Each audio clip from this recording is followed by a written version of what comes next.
एक देवी खड़ी हो गई, उसे पैर कर दिए, खड़ी हो गई और जो छलांग मारी तो इस तरह के विद्वान एकदम से कांपने लगे कि महाराज ऐसे चीजें बचाइए भी दोनों पर चढ़ बैठेगी।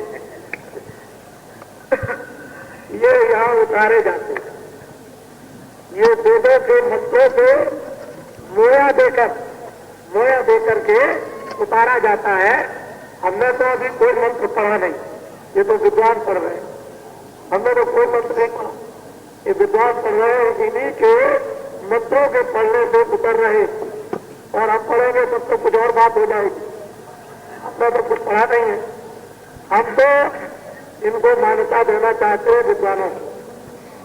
आपको देश में जस मिले, आपकी कीर्ति हो, आपका सम्मान हो, आप त्यागी बने, आप निर्लोभी बने, आप ब्रह्मदर्शी बने, ब्रह्मदेवता बने आप, और देश के अंदर ये विद्या बांटे।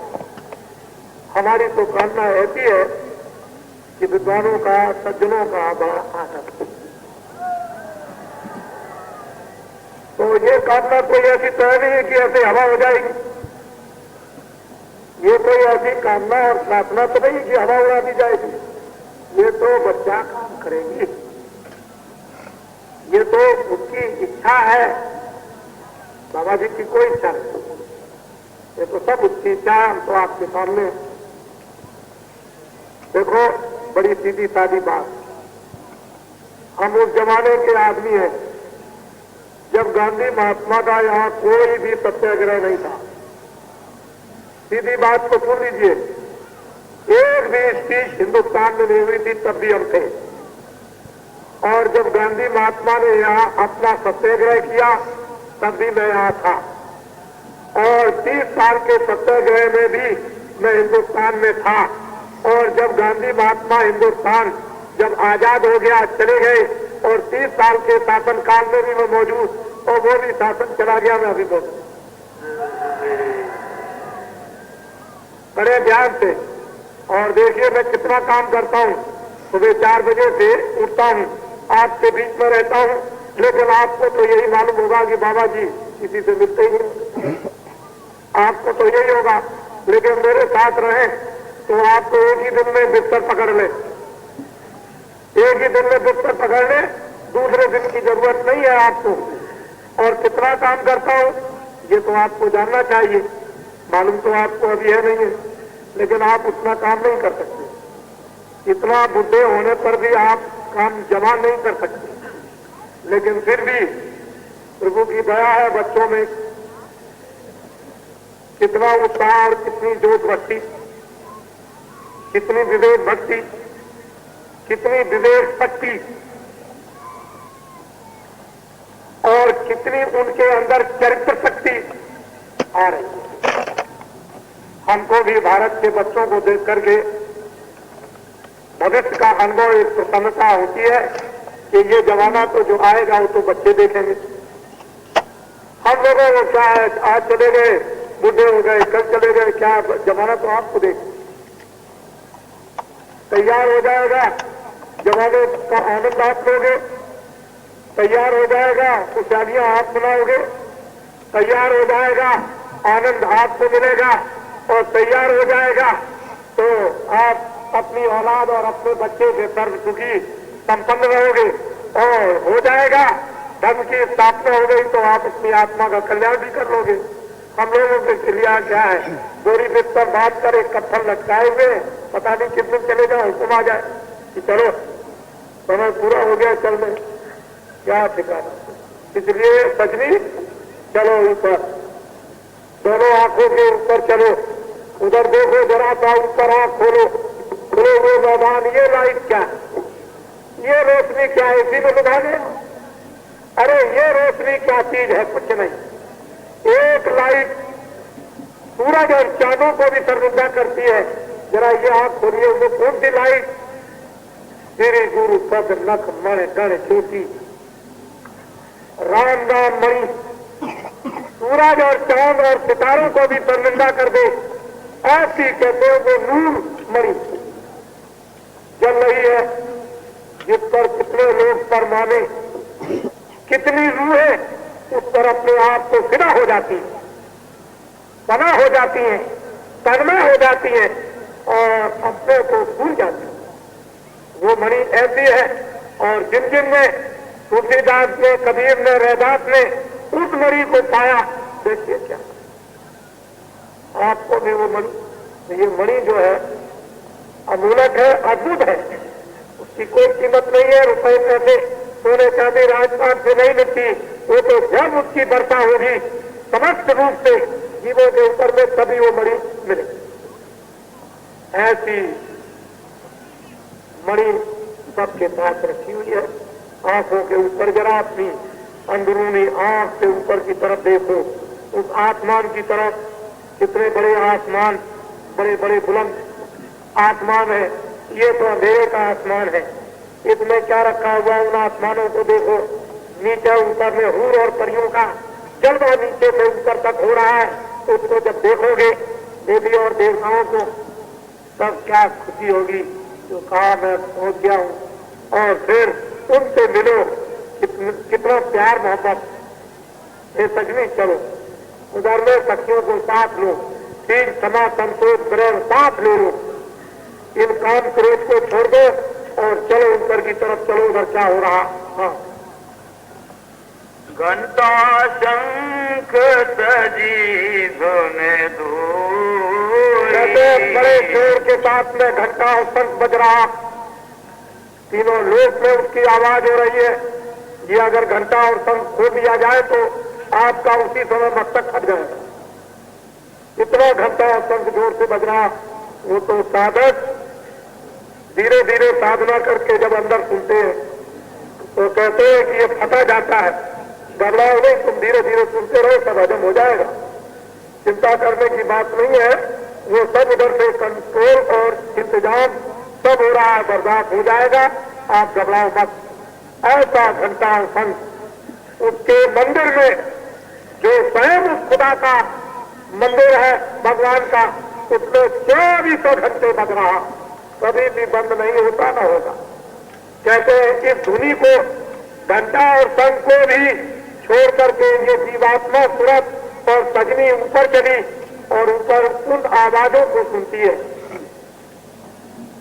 घंटा शंख सजी धुने धोई, गरज मृदंग सुनाई सोई। कहते हैं बड़ी बड़ी मधुर मृदंग और बादलों की गरज हो रही, दिल को पकड़ती है, हृदय का आकर्षण खिंच जाता। चम चम चम चम चम चम चम चम होती, दिल को ऐसी पकड़ती है, लप लप लप।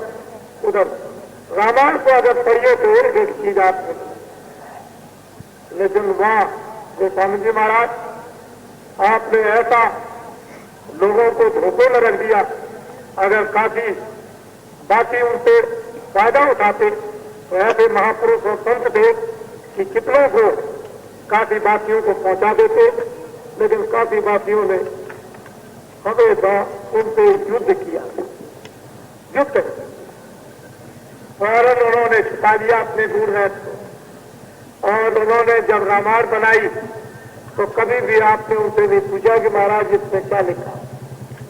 रामायण बनाने के बाद 49 बरस तक यहाँ रहे, 91 बरस की उनकी उम्र, 49 बरस तक यहाँ रामायण बना करके रहे। आपने कभी नहीं पूछा कि महाराज ये क्या लिखा हुआ, जो आपने लिखा है वो मुझे भी दे दीजिए। आप तो तत्काल मतलब ये है कि रामायण का व्यापार करने लगे, बैठे वेद धर्म दो ले।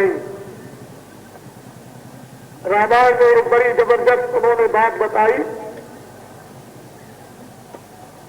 मामूली बात नहीं है। पूजिए विश्व जो देव विहीना, बहुत दूर की बात बताई उन्होंने, लेकिन लोग कोई समझते ही। तो क्रोहिती कर्म अति मति मंदा, कितनी गुण की एक एक चौपाई और रैप भर दिया उसने, लेकिन लोगों ने नहीं उसको समझ पाया। तो हम तो काशी को पहले ही से नमस्कार करते हैं, सब स्थान देना लगाया हाथ जोड़ते इस तरह से कि भगवान दया करते रहिएगा आप। और मतलब ये है, कृपा आपकी बनी रहे। तो हम तो पहले ही दिखा जोड़ते रहे, आज से नहीं, पहले से ही, बहुत दिनों से। तो ये राज, ये रहस्य जीवात्मा का और उस प्रभु का, किस तरह से वेदों की उत्पत्ति हुई, कहां से नाद निकला, कहां से उसकी आवाज निकली, किसने उसको सुना, कैसे कैसे वो वेदों की रचना हुई, और फिर ये जीवात्मा वापिस कैसे जाकर इसको समझे और सुनेगी, ये महात्मा धीरे विधि विधान के साथ बता। सूरत चली और खोला द्वार, पंखनाल दस हो गई पार। दोनों आंखों के ऊपर से जब सूरज चलती है, स्वर्ग और वैकुंठ और ईश्वर के स्थान से जब ऊपर जाती है, ब्रह्मांडों की सफर करती है, तो बड़े बड़े शोभरण के पर्वत कि इतना सा ढेला वहां से ले आइए और सारे हिंदुस्तान के पहाड़ों को सोना बना दीजिए, तब भी उसकी कोई कीमत नहीं। ऐसा शोभरण जो लिखा हुआ है कि शोभरण का पर्वत है, तो बड़े बड़े पर्वत चमकते हैं सोने के, और जब वहां पर ये देखते हैं तो इच्छा होती है कि सोने को ले चले नीचे, लेकिन वो ऐसा सोना नहीं है कि तोड़ के ले आओ, वो ऐसा सोना नहीं। ऐसे ऐसे शोभन के पर्वत बड़े बड़े बुलंद, लाखों लाखों मील की बुलंदी रखते हैं, और उन पर जो पेड़ खड़े हुए हैं, तो सूरज और चांद की तरह से उन पेड़ों पर जो गुच्छे लगे हुए फलों के, वो दम दम चमकते हैं। ये सूरज बेचारा क्या करे, एक एक गुच्छे के अंदर इतने सूरज चमकते हैं कि आप ऐसे खड़े होकर एक गुच्छे के सूरज को गिनते रहे तो लाखों बरस लग जाएगा। क्या आप लिख सकते हो उस बातों को? उसकी दया ले लो, कृपा उसकी ले लो, उसके रहस्य को जान लो, अपनी आत्मा का काम बना लो, जल्दी से जल्दी गंदगी को साफ करो, अपने घर की तरफ चलो। ये तो परदेश है, काल का है, जन्म मरण का स्थान है, जन्म मरण दुखो दुख हुई। अगर कहीं इस चक्कर में पड़ गए तो रोज जन्मो रोज मरो, रोज जन्मो रोज मरो। ये 84 का चक्कर छोटा नहीं है, न मालूम कितना बड़ा है। चले गए 4 खानों में, 84 लक्ष्यों में, तो कभी लौट के आओगे नहीं, और नरकों में डाल दिए गए तो फिर कितने करोड़ों वर्षों तक तो आना ही नहीं। अब आपकी मर्जी है। बाबा जी तो आपसे एक आदमी की, इंसान की हैसियत से आपको कुछ, आपकी सेवा कुछ करना चाहते हैं, और आप नहीं सेवा लोगे तो मर्जी बाबा जी कर रहे और मर्जी आप। वहां वाल्मीकि ने किसी ब्रह्म का दर्शन किया तो वाल्मीकि वही ब्रह्म समाना। यही ब्रह्म है जो दिव्य नेत्र ज्ञान चक्षु के द्वारा चढ़ करके वहां जाके देखा जाता है, दर्शन होता है, साक्षात्कार। और मामूली नहीं, कितने गए वहां मत हो गए, कितने गए भूल गए, और कितने गए क्या कह गए। ये रब का स्थान है, ये वो स्थान ब्रह्म का है जो किताबों में आपके आया हुआ है। हिंदू मुसलमान एक ही रास्ते से आए हैं, एक ही रास्ते से जाएंगे। फकीरों के कदमों में सिजदा कर लो, मुर्शिदों के पास पहुंच जाओ, और उन महान आत्माओं की तलाश खोज कर लो, उन्हीं से एक काम बन जाएगा। ये जो है, ये तो मैं आपको आपके इस गंदगी को साफ करने के लिए इतना बड़ा अखाड़ा लगा दिया है, और इस गंदगी को ऐसे साफ करो, और जल्दी से अंदर की गंदगी को भी जल्दी साफ करो। ये बाहर की गंदगी जो ऐसे हटाओ, और अंदर जो गंदगी जमा कर ली है वो दूसरी तरह से हटा लो, जल्दी निकलो। सब चीजों को समझो बूझो, बहुत अच्छी है। नहीं, हमारे लिए क्या है, हम तो अंतर गांव की देवियों को विद्या दे देंगे, जो मालिक की है, उस प्रभु की है, उस खुदा की है, और अनपढ़ गांव की नारियां और अनपढ़ गांव से यानी पुरुष इस विद्या को प्राप्त करके और आपको कुछ ही दिन के बाद पढ़ा देंगे। ये विद्या आप चिंता मत कीजिए, अगर आप नहीं लोगे तो ये वो तो किसी न किसी को, जब काशी में धोबी की लड़की जो कुछ नहीं जानती थी, रैदास की कृपा राजा को नहीं मिली, वो बेचारी धोबी कपड़ा धोने वाली उनके कपड़ा धो रही, वो पा गई, तो फिर आप नहीं लोगे तो गांव वालों को मिले। बात उसमें कुछ नहीं, कहीं न कहीं वो ये जाएगी। तो आज तो इतनी मेहनत की थी, क्षमा करना कि मुझे अभी शाम को, पहले तो सुबह से मैं लगा हुआ था आपके बीच में, कितने धक्के पड़ते हैं, ये पैर ऐसा मारते हैं, फिर मारते हैं धड़ाक से, लाठी तो मार दे इतनी तेज नहीं, एकदम पूरी ताकत से गिरते हैं, तो ये पैर सूख गया, इतना सूख गया जैसे आग जल रही। बहुत बचाया, लेकिन उनको क्या है, उनको क्या पता है, उनको क्या, दीवानों को क्या होता है कि लगता होगा कि नहीं, उनको क्या, तो समझते हैं बाबा जी लो है, ऐसा मारते हैं तो हमको तो घाव हो गया।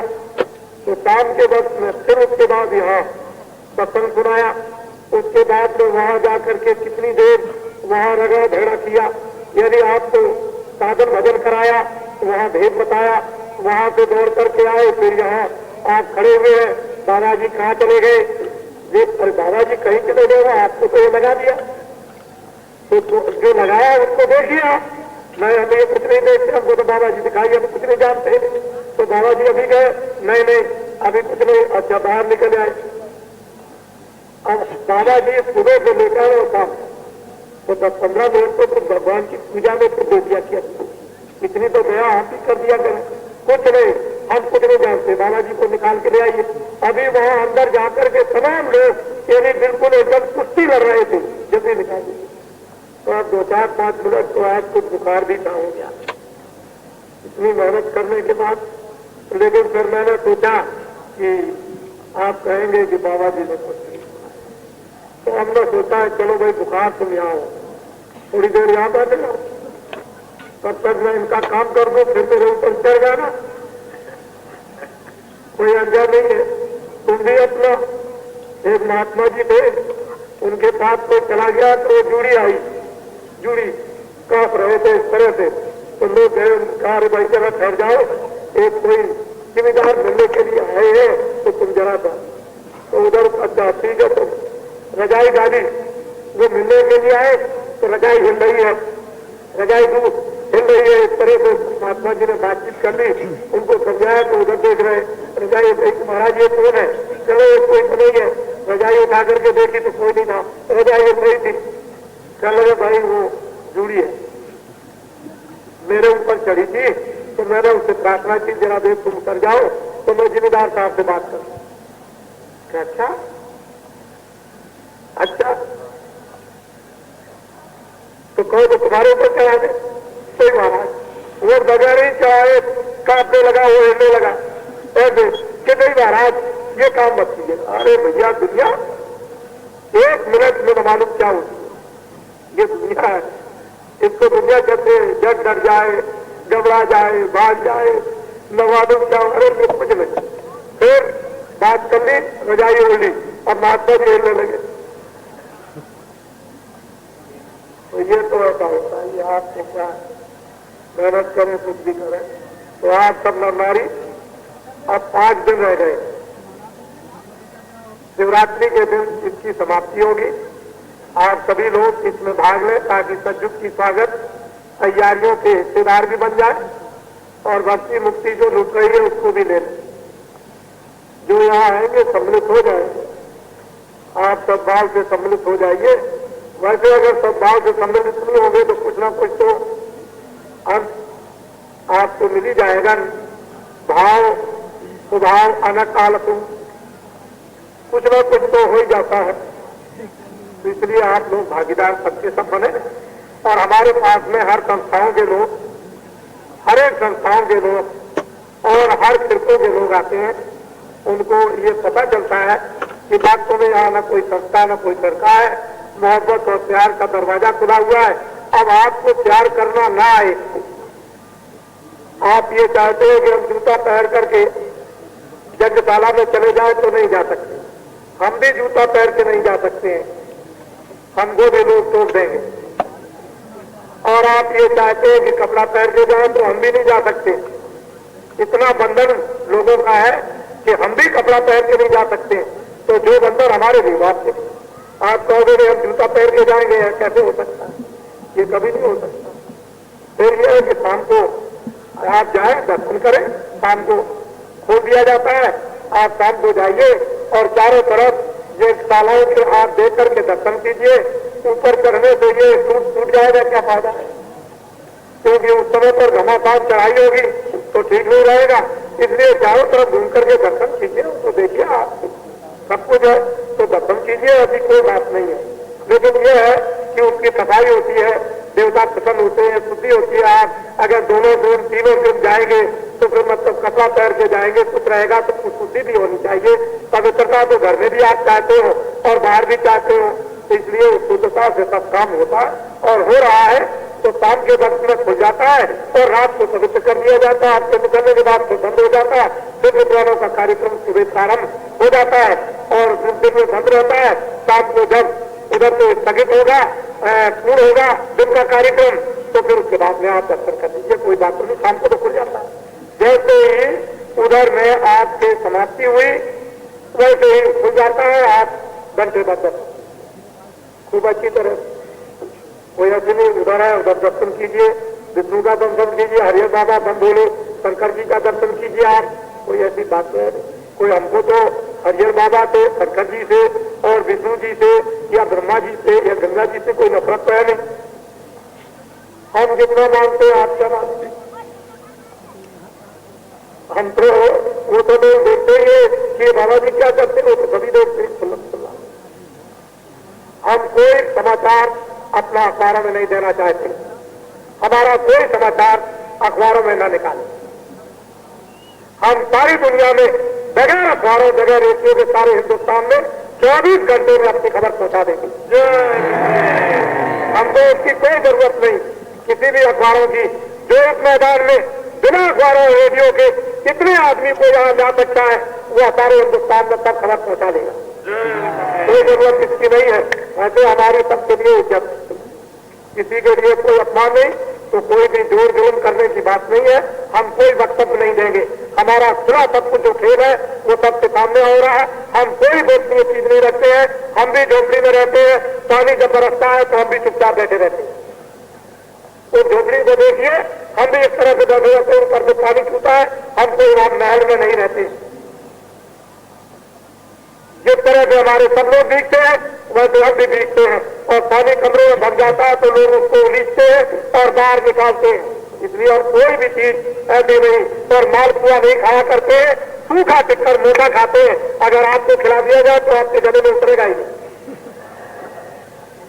आप तो न मालूम क्या क्या मांगेंगे उनको तो। और बाबा जी को हिंदुस्तान में जितने अनाज है वो नाम भी जानते हैं और बोना भी जानते हैं उसको कि कैसे बोया जाता है और कैसे काटा जाता है। हथिया चलाना भी जानते हैं, खुर्सी भी, और फड़ुआ चलाना, और ये बांस और बल्ली गाड़ना भी जानते हैं, और छप्पर उठाना भी जानते हैं, और छप्पर खाना भी जानते हैं। ये कोई नक्शा नहीं बना है, ये तो सब भगवान का खेल है। ये कोई ऐसी कोई बात नहीं है, ये तो उसकी लीला है। वो बड़ा सम्राट बैठा हुआ, हम तो मच्छर है, मच्छर। अरे बाबा जी तो मच्छर भी नहीं, क्या उसके सामने कुछ भी नहीं है। तो ये सब तो खुदा का, तो भगवान का हो रहा। तो आप सब आओ और निर्भय होकर के आओ अपने बच्चों को लेकर। कोई इस मैदान में किसी बच्चे और देवी के साथ में कोई कुछ नहीं कर सकता। आप निर्भय होकर के आइए। रात को विराट को कभी भी अपने बाल बच्चों के साथ आए। जो भी किसी की बहू बेटी के साथ कोई भी मजाक करेगा हम देख लेंगे उसको, इस चीज को। बाकी सब खुशी से आओ। ये वो नहीं है कि मीना बाजार लगा होगा हम कर लेंगे। ये बाजार नहीं है, ये मेला ठेला नहीं, ये परिवार है। यहाँ कुछ नहीं है, यहाँ पहचानना समझना बताया जाता है कौन है क्या है। ये साथ दुर्गा ओढ़ के आओ या दुर्गा हटा के आओ, सब अपनी माँ बहन बेटियां। मजा आता है। आपने समझा होगा कि चलेंगे वहां लड्डू पेड़े ले लें, लड्डू खोया वो बड़ा मीठा मिलेगा, लेकिन जो लड्डू तेरे गंदे सड़े हुए वो मिलने वाले याद नहीं। जय गुरुदेव,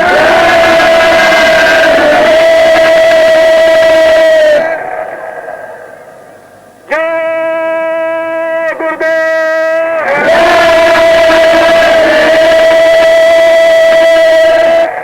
अच्छा नरनारियों, अगर आपको ये हुक्म दिया जाए, कभी किसी समय पर अगर आपको हुक्म दिया जाए कि अखबार खरीदो तो क्या करोगे?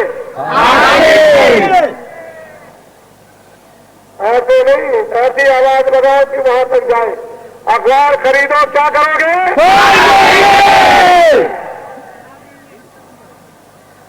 जितना आदमी सामने बैठा है उससे ज्यादा टेंशन है, जितने इधर उधर बैठे हैं चारों तरफ उससे ज्यादा टेंटों में बैठे हुए। आपको मालूम होना चाहिए क्या दुनिया में आवाज और क्या दुनिया में काम होने जा रहा है, ये कुछ नहीं, ये किसी को कोई विचार नहीं। जय गुरुदेव।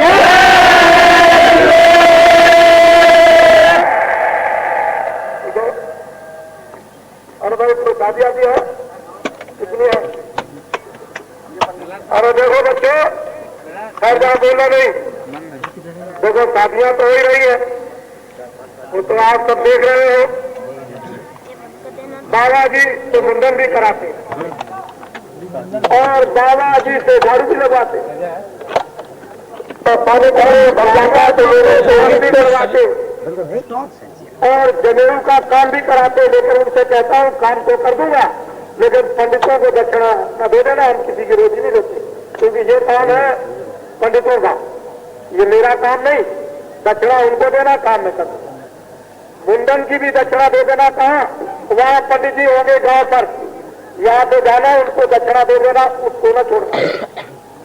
तो हम किसी का ये नहीं लेना चाहते हैं, किसी तरह से भी काम ये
ये तो जीवन कसौटी है।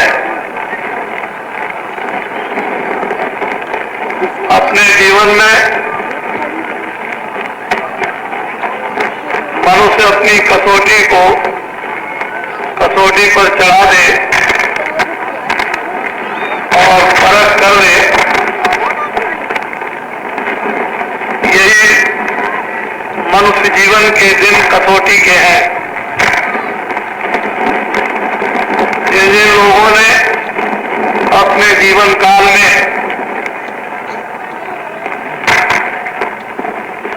अपने समय में अपने को कसौटी पर चढ़ाया,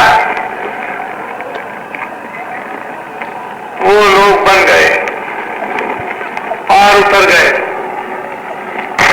काम उनका हो गया। एक एक चीज को अपने ऊपर घटाना, हमें क्या क्या बुराइयां हैं, एक एक बुराई को गिन गिन कर छान छान कर निकालना। चलनी और सूप का यही काम, सूप गंदगी को निकाल के बाहर करता है, शुद्ध अनाज रह जाता। चलनी भी यही काम करती है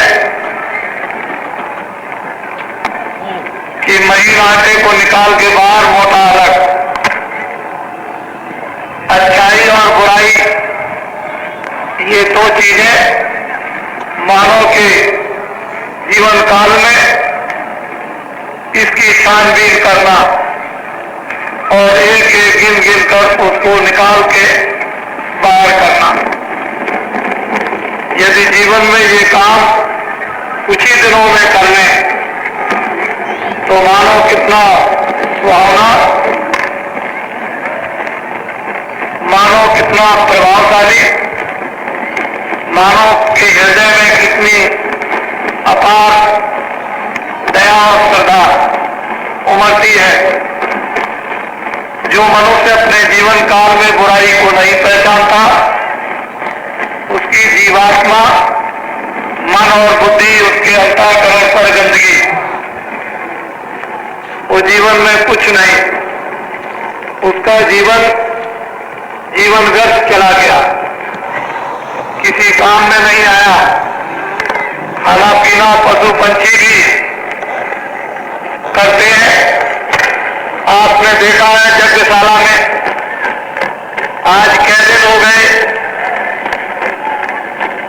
उसमें एक पंछी की शकल में कौन है, ये अभी तक लोगों ने सही रूप में विचार नहीं कर पाया कि शिव जी है, कोई और है, क्यों देखते हैं, क्यों बैठते हैं। लाउड स्पीकर बजता है, वही बैठे हैं और ऊपर को धुआं उठता है, उसकी लपट जाती है। लेकिन सब लोग इस बात के लिए बात कर रहे हैं कि ये कब खाना खाते हैं, कब पानी पीते हैं। ये किसी ने अभी तक पता नहीं लगा पाया कि इतने दिनों से इन्होंने खाना खाया या पानी पिया कि नहीं। और वो ये यज्ञशाला में विराजमान है, हर वक्त लोग उनको देखते रहते हैं। ये ईश्वरी भगवान की लीला न मालूम कब और क्या क्या होता है। पार्वती और शिवजी महाराज का एक दृष्टांत है। दोनों बैठे हुए थे, पार्वती ने पूछा कि आप सोने जा रहे हैं, आपने तो कहा था कि मैंने संसार को खिला करके सब खाता हूं। उनकी परीक्षा करने के लिए डिब्बी में एक छोटी सी चीटी पकड़ के बंद कर ली और टेंट में लगा ली। पूछा आप सोने जा रहे हैं, सबको दिया? हाँ, सबको दे चुका हूं, कोई बाकी नहीं। जब निकाला और डिब्बी खोली तो चीटी के मुंह में चावल का दाना।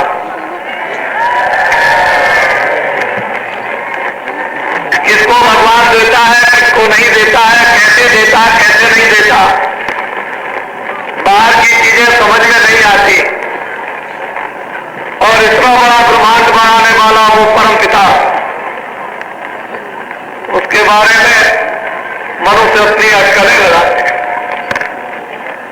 ऐसा नहीं, वैसा नहीं, ये नहीं, वो नहीं। अरे अपनी अपनी बुराई को निकालो, निर्मल और साफ और पवित्र बनो, अच्छे कामों की तरफ कदम बढ़ाओ। वही शक्ति कबीर, रैदास, मीरा, राम और कृष्ण, मोहम्मद और ईसा ने थी, और वही आपने अपनी शक्ति को तस्लीम कर दिया। आपने अपनी शक्ति को छिन्न भिन्न कर दिया। वही अगर जीवात्मा की शक्ति केंद्रित कर दी जाए, एकत्रित कर दिया जाए, तो जो वो है वही आप। उनमें और आप में कोई अंतर नहीं, लेकिन आप इंद्रियों के दरवाजों पर और वो इससे परे हो गए। उन्होंने पराशक्ति को पाकर दिए और पराशक्ति हो गए। उन्होंने उस परा आनंद को प्राप्त कर दिया, परा ज्ञान उनको मिल गया। हम लोग अपना ज्ञान में रह गए, और वो अपना ज्ञान इंद्रियों का, वो भी पूरा नहीं, अधूरा। तो छानबीन कर एक एक बुराई को, कुछ आज निकालो, कुछ 2 दिन बाद, कुछ 4 दिन बाद, कुछ 10 दिन बाद, कुछ महीने, कुछ 4 महीने निकालना तो चाहिए। बीच में एक बात याद आ गई, वो नरनारियों को सत्संग के पहले समझा देता हूं। खास करके जो ड्यूटी देते हैं,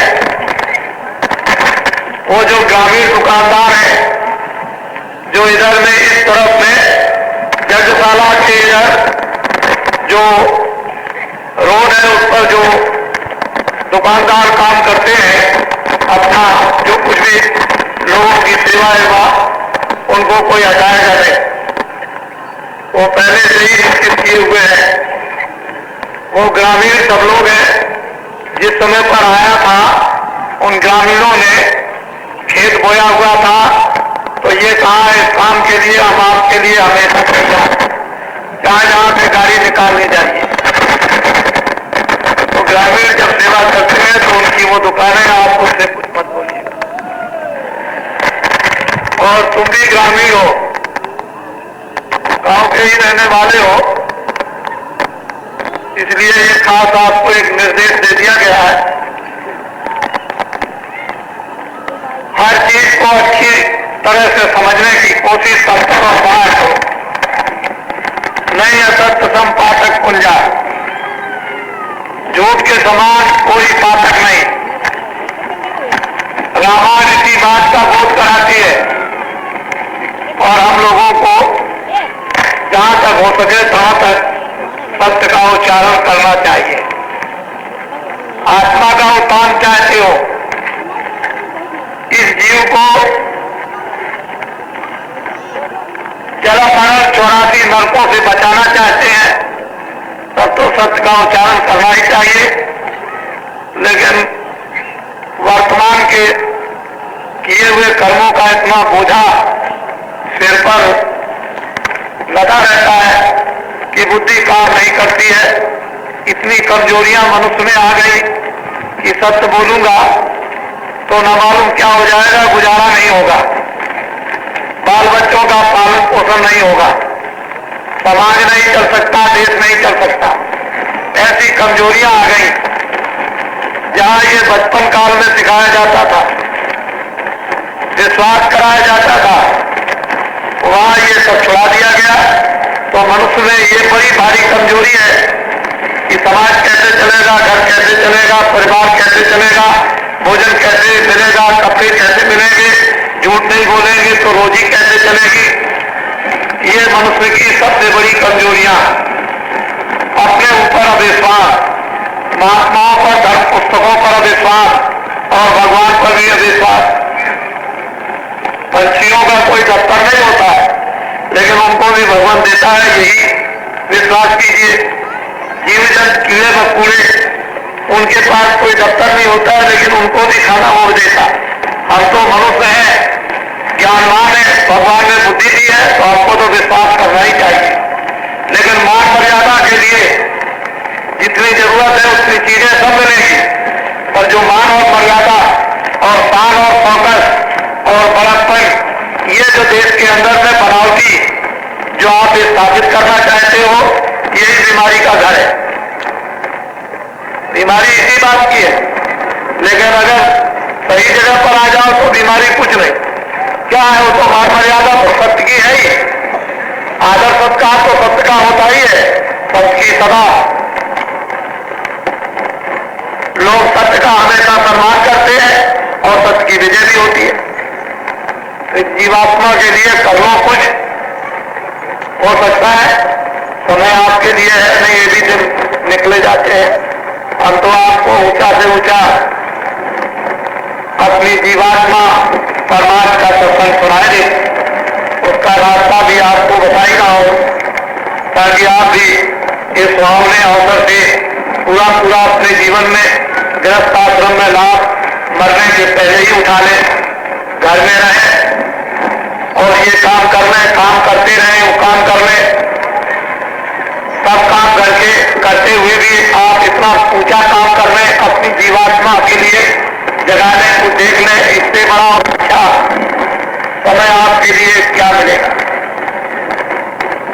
तो आप सत्संग सुनिए, बैठे को ये कुछ मत चलाए करो। आप इनको एक को भी पसंद नहीं करते हैं, तस्वीर हमको बड़ी बाधा होती है। आप लोग एक ना एक पुस्तक लगाए रखते हैं और वो हमारे लिए बड़ा नुकसान भी होता है। ये सब बेकार की चीजें हैं। तुमको फोटो तो लेना है तो जहां खड़े हुए वहां दे दिया करो, किसी वक्त की क्या जरूरत है।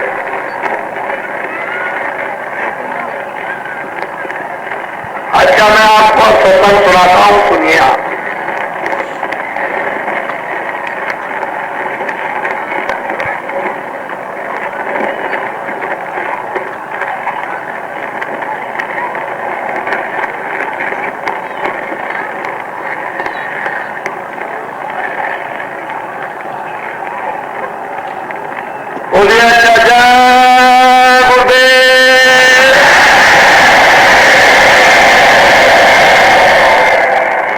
कल आपको बताया था कि अंदर में परमात्मा की वेद ध्वनि, आकाशवाणी, ब्रह्मवाणी मनुष्य रूपी मंदिर पर हो रही। हम लोगों ने भगवान का दिया हुआ इतना सुंदर पवित्र मंदिर पाया। सभी लोग ये कहते हैं कि इस मंदिर की सफाई करना और इस मंदिर में बैठा हुआ देवता उसे देखना। तो हमने कभी भी मंदिर की सफाई की नहीं, झाड़ू लगाई नहीं। झाड़ू लगाते तो मंदिर साफ हो जाता और मंदिर के देवता मिट जाते। कूड़े कचरे जब भर लोगे मंदिर में तो मंदिर अच्छा नहीं लगेगा। ये मनुष्य रूपी मंदिर भगवान का बनाया हुआ है, इसमें जीवात्मा विराजमान है। इस मंदिर की सफाई करो। मन दोनों आंखों के पीछे बैठा, वहीं पर चित्त भी काम करता, बुद्धि भी काम करती और अहंकार, चार चीजें मन, बुद्धि, चित्त और अहंकार, ये चारों दोनों आंखों के पीछे, इसको चतुर्संताकरण कहते हैं। यहाँ पर वो चारों काम करते हैं और जीवात्मा भी वहीं बैठी हुई। अगर इस मंदिर चतुर्संताकरण को साफ कर दिया जाए तो मंदिर का देवता सामने आ जाए। इस मंदिर में महापुरुषों ने जो भेदपूर्ण वाणियों का जो उच्चारण किया, वो इतना आनंदमय कि कलम को तोड़ करके रख दिया कि ऐसा ऐसा आनंद अंदर में होता है। साधक जब साधना करते हैं, मन बुद्धि चित्त को जब जीवात्मा के साथ लगते हैं और जीवात्मा और मन जब वो नाम की उस आवाज को सुनते हैं तो उसमें अनेक प्रकार के रसों से भरी हुई आवाजें और बिल्कुल उसी तरह की घनघोर सुनाई देती है जैसे मंदिरों में एक क्षण के लिए हम लोग अनुभव करते हैं कि भगवान की आरती होने जा रही। वो आरतियां इस तरह की अद्भुत और आनंदपूर्ण, कहने योग नहीं, लिखने योग नहीं, वो केवल सुनी जा सकती है। उन आरतियों में जो आवाजें